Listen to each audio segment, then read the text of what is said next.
फिर भाई दोस्तों, क्या हाल है तुम्हारे। तो आज हम पढ़ रहे हैं मनी मेजरमेंट कॉन्सेप्ट। कल हमने किया था बिजनेस एंटिटी कॉन्सेप्ट, और हमने अभी बड़े सारे कॉन्सेप्ट पढ़ रहे हैं, लगभग 12-13 कॉन्सेप्ट। ठीक है, तो जहाँ टाइम नहीं गवाते स्टार्ट करते हैं मनी मेजरमेंट कॉन्सेप्ट। वैसे नाम से तो तुमको पता ही लग रहा है कि मनी, सारी चीज़ों को मेजर किस में करना है, मनी में करना है। ठीक है, हमने पहले चैप्टर में पढ़ा था कि सिर्फ इकोनॉमिक ट्रांजैक्शन रिकॉर्ड करनी है जिसमें क्या हो, मनी, जिसको हम किस में मेजर कर सके, मनी में। अकाउंट्स की डेफिनेशन में भी पढ़ा था कि सिर्फ मनी में रिकॉर्ड होती चीजें। तो हम इस कॉन्सेप्ट पे पहुंच ही चुके हैं और अब इसको पढ़ लेते हैं। ठीक है, तो स्टेट्स दैट, इसमें सबसे पहले मैंने लिखा है स्टेट्स दैट। तो money measurement concept states that. आपको पूरे नोट्स दे रहा हूँ, आपने शॉर्ट करने के लिए मैंने डायरेक्ट लिख दिया स्टेट्स दैट। आपने जब पेपर में आएगा क्या लिखना है, money measurement concept states that. ठीक है, अब मैं लिख देता हूँ। ठीक है,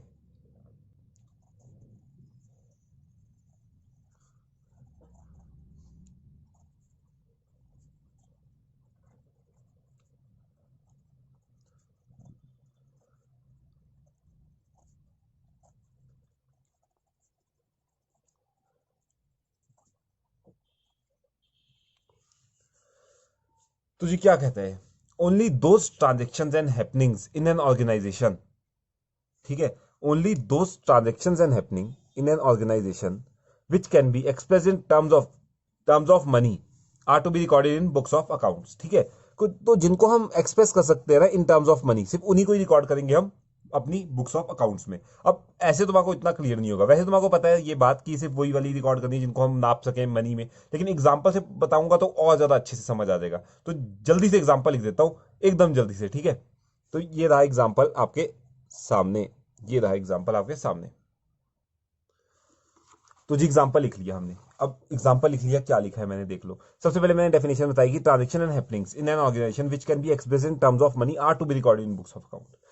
तो जी इसे वही रिकॉर्ड करनी है जिनको हम नाप सके मनी में। जैसे सेल ऑफ गुड नाप सकते हो मनी में, बिल्कुल नाप सकते हैं। पेमेंट ऑफ एक्सपेंसेस, कोई आपने बिजली का बिल दिया, या टेलीफोन का बिल दिया, या पानी का बिल दिया, तो वो क्या है, एक्सपेंसेस है आपके, पैसे में दे रहे हो तो नाप सकते हो उसको, बिल्कुल जी। ठीक है, तो ये सारी चीजें क्या करनी है, आर टू बी रिकॉर्डेड, ये सारी चीजें रिकॉर्ड होनी है।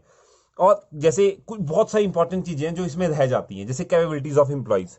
अच्छे अच्छे एम्प्लॉइज है मान लो कंपनी में, बहुत अच्छे अच्छे, जिनकी पास अच्छी कैपेबिलिटी है, जो मतलब अगर मतलब उन्हीं की वजह से कंपनी कंपनी चल रही है, ये मान लो आप, तभी भी हम उसको रिकॉर्ड नहीं कर सकते अकाउंट्स में। है इंपॉर्टेंट पर रिकॉर्ड नहीं कर सकते। इमेज ऑफ ऑर्गेनाइजेशन, मान लो ब्रांड वैल्यू अच्छी है, ऑर्गेनाइजेशन को सब मानते हैं। ठीक है, अब जैसे विश्वास होता है, ठीक है, तो अब आपका भी विश्वास होगा अपनी अपनी कंपनी पे। जैसे फोन में मान लो एप्पल है, ठीक है, तो एप्पल के ऊपर क्या है, एक इमेज है, ऑर्गेनाइजेशन की एक इमेज है, पर हम उसको नाप नहीं सकते। उसको हम मॉनेटरी टर्म्स में नहीं नाप सकते, उसकी ब्रांड की इमेज को नहीं नाप सकते हम। तो इसलिए ये सारी चीजें क्या होती है, are not to be recorded. तो इसमें ये सारी चीजें रह जाती हैं। ठीक है, तो इसमें हम यही बात बोलेंगे कि बेशक चीज जितनी मर्जी इंपॉर्टेंट हो, फर्क नहीं पड़ता, रिकॉर्ड सिर्फ वही करना है जो पैसे में हो। ठीक है, जिसको हम मान सके, मतलब रुपीज में नाप सके, सिर्फ उन्हीं को ही रिकॉर्ड करेंगे। बाकी चीजें बेशक जितनी भी इंपॉर्टेंट हो, अगर उनको हम पैसों में नहीं नाप सकते, उनको रिकॉर्ड नहीं करेंगे। ठीक है, तो आगे पढ़ते हैं इसको। अब इसमें ये तो पता ही था, आधे बच्चों को ये पता होगा, जिनको नहीं पता होगा उनको लग गया पता।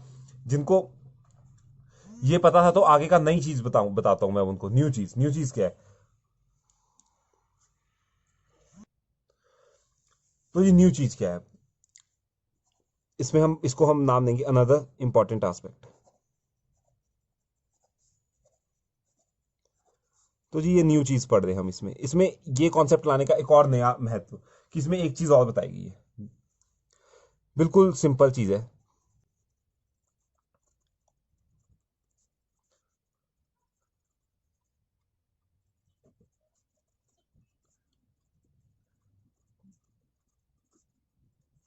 तो जी क्या लिखा है मैंने लिखा है the record of transaction are to be kept not in physical unit but in monetary unit.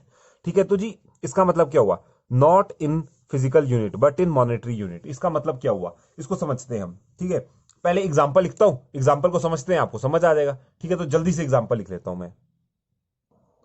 तो जी क्या लिखा है मैंने लिखा एग्जाम्पल में, एन ऑर्गेनाइजेशन, एक ऑर्गेनाइजेशन थी, उसके पास क्या थे, 20 कंप्यूटर थे 1 लाख रुपए के, 25 चेयर्स थी 25,000 रुपए की। ठीक है, तो जी ये थे उनके पास। लेकिन हम इसको रिकॉर्ड कैसे करेंगे, सिर्फ मॉनेटरी टर्म्स में, not in physical units. So we have to record this in monetary terms, not in physical units. जैसे सपोज आपके पास 20 कंप्यूटर्स हैं, ठीक है, मैंने बोल दिया कितने के, ₹1 लाख के। ठीक है, और आपके पास 25 चेयर्स हैं, कितने की, ₹25,000 1000 ही। ठीक है, तो जी आपने क्या करना है, रिकॉर्ड जब करना है ना बुक्स में, तो ये आपने देखना ही नहीं है फिजिकल कितने कंप्यूटर है, ये नहीं लिखना आपने। आपने क्या लिखना है, किसी 1 लाख रुपए का कंप्यूटर है बस। आपने क्या लिखना है, 25,000 रुपए की चेयर है, ये लिखना ही नहीं है, फिजिकल यूनिट नहीं लिखने हैं, सिर्फ मॉनेटरी टर्म्स में रिकॉर्ड करना है। तो ये एक इसका एक और नया जो आपने अदर अनदर इंपॉर्टेंट एस्पेक्ट समझा, तो ये नया एस्पेक्ट ये था। नया एस्पेक्ट क्या था, ये था। ठीक है, तो जो नया एस्पेक्ट समझा आपने, the record of transaction are to be kept not in physical unit but in monetary terms, सिर्फ मॉनिटरी टर्म्स में लिखना है। ये एग्जांपल आप अपने हिसाब से कुछ भी बना सकते हैं, मेन बात है ये और ये। ठीक है, जो आपको पढ़नी है स्टार लगा देते हैं। ठीक है जी, तो उसके बाद पढ़ते हैं आगे। एक और बात, लास्ट बात इसकी हम पढ़ने जा रहे हैं, वह लिमिटेशन। लिमिटेशन यानी डिसएडवांटेजेस। ठीक है, कि इसमें कुछ चीजें रह गई भाई, जो चीजें खराब है, इसकी गलत बातें क्या है। गलत बातें देखो जी क्या है इसका। गलत बात है, effect of price level change not consider. ठीक है, effect of price level changes are not considered. ये आपको अभी समझ नहीं आएगा कि ये क्या बात बोली है। ठीक है, effect of price level changes are not considered. तो जी बिल्कुल बहुत इंपॉर्टेंट है, बहुत इंपॉर्टेंट लिमिटेशन है ये। इसको भी एग्जाम्पल से ही समझ आएगा आपको। एग्जाम्पल बताऊंगा समझ जाओगे। एग्जाम्पल लिख लेता हूं जल्दी से और फिर आपको समझ आ जाएगा। ठीक है, तो जी बिल्कुल लास्ट एग्जांपल लिख लिया मैंने, है क्या जल्दी से समझते हैं। ठीक है, effect of price level changes are not considered.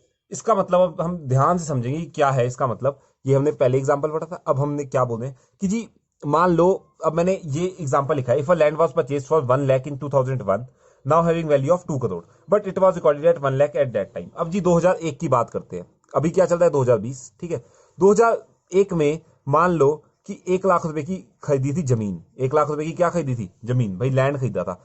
अब आपको पता है कि रेट कैसे बढ़ रहे हैं लैंड के, आपने भी सुना होगा कि महंगाई बढ़ी जा रही है, जमीनों के रेट महंगे हो जा रहे हैं। अब वो 2 करोड़ की है। भाई साहब आप सोच रहे हैं इतना ज्यादा कैसे हो गया जी, बिल्कुल फैक्ट्री बन गई होगी, मान लो गांव में ली होगी, वहां कोई फैक्ट्री बन गई, अब वहां काम धंधा बड़ा ज्यादा है तो लैंड की वैल्यू बढ़ गई। सिंपल सी बात है। ठीक है, तो जी 1 लाख रुपए का था। ठीक है, अब 1 लाख रुपए का लैंड खरीदा, अब उसकी वैल्यू 2 करोड़ है, लेकिन बुक्स ऑफ अकाउंट में कितने में रिकॉर्ड किया था जब खरीदा होगा, कितने में लिखा होगा, 1 लाख रुपए में। तो जी आज बुक्स ऑफ अकाउंट में कितने की वैल्यू है, उसकी एसेट की कितने की वैल्यू है, 1 लाख रुपए की। अब जी 1 लाख रुपए की वैल्यू है, अगर कोई देखेगा तो बोलेगा जी ये तो बड़ा करीब है, इसके पास तो सिर्फ 1 लाख रुपए की एसेट पड़े हुए हैं। ठीक है, तो 1 लाख रुपए के एसेट पड़े हुए हैं, सब यही बोलेंगे ना कि यार क्या इस बिजनेस की तो कोई वैल्यू नहीं है, इसके पास तो कुछ काम का सामान ही नहीं है।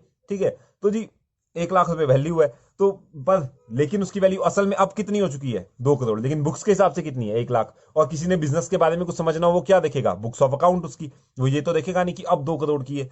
तो जी ये क्या हो गया, इससे क्या हो गया, ठीक है, इससे हो गया therefore books of account does not reflect to an fair view. Does not reflect to an fair view, एक सच्चा व्यू नहीं दिखा रही वो उसका बिजनेस का। ठीक है, तो बस इसमें ये एक बहुत बड़ी लिमिटेशन है, जो इसमें एक बहुत बड़ी लिमिटेशन है वो यही है कि जी अगर ऐसा होएगी फिर वो सच्चा व्यू नहीं दिखाती। ठीक है, तो इतना ही था बस मनी मेजरमेंट कॉन्सेप्ट में कि जी प्राइस मान लो जी आज तुमने कुछ रिकॉर्ड कर लिया, कल को उसकी वैल्यू बढ़ गई या घट गई, लेकिन उसमें वो वैसी चलती रहेगी बुक्स में। ठीक है, तो ये इसका एक बहुत बड़ा मतलब लिमिटेशन है कि जिस पे रिकॉर्ड कर लिया बस उस पर ही चलते रहेगी, बेशक आगे जाके उसकी वैल्यू बढ़े घटे जो मर्जी हो। ठीक है, उसके लिए पॉलिसीज आई हैं अलग अलग कि कैसे कैसे ठीक करना है, पर अभी फिलहाल के इतना समझो कि ये लिमिटेशन तो है इसका। ठीक है, तो मनी मेजरमेंट कॉन्सेप्ट में हमने क्या क्या पढ़ा, हमने पढ़ा कि सिर्फ वही ट्रांजेक्शन और हैपनिंग रिकॉर्ड होंगी बुक्स ऑफ अकाउंट में जिनको हम नाप सके टर्म्स ऑफ मनी में। तो पहली बात हमने पढ़ी जिनको हम नाप सके टर्म्स ऑफ मनी में। दूसरी बात पढ़ी सिर्फ मॉनेटरी यूनिट्स में ही करना है, फिजिकल यूनिट नहीं लिखने हैं। तीसरी हमने पढ़ी लिमिटेशन कि वो हिस्टोरिकल वैल्यू, मतलब एक तरीके से effect of price level changes are not considered. जो प्राइस लेवल चेंज होते रहते हैं चीजों के, जैसे लैंड का प्राइस बढ़ गया, वो अकाउंट्स में कंसीडर नहीं होगा, एक बार खरीद लिया जो लिख लिया बस वही उसी को ही मान लेते हैं हम। ठीक है, तो आज की वीडियो में बस इतना ही था। कुछ दिक्कत हो रही है कमेंट करो, मेल आईडी है मेल करो, पर्सनली अगर मेल करना करके पूछना चाहते हो। बस इतना ही था इस वीडियो में। ठीक है, bye bye, thank you, okay.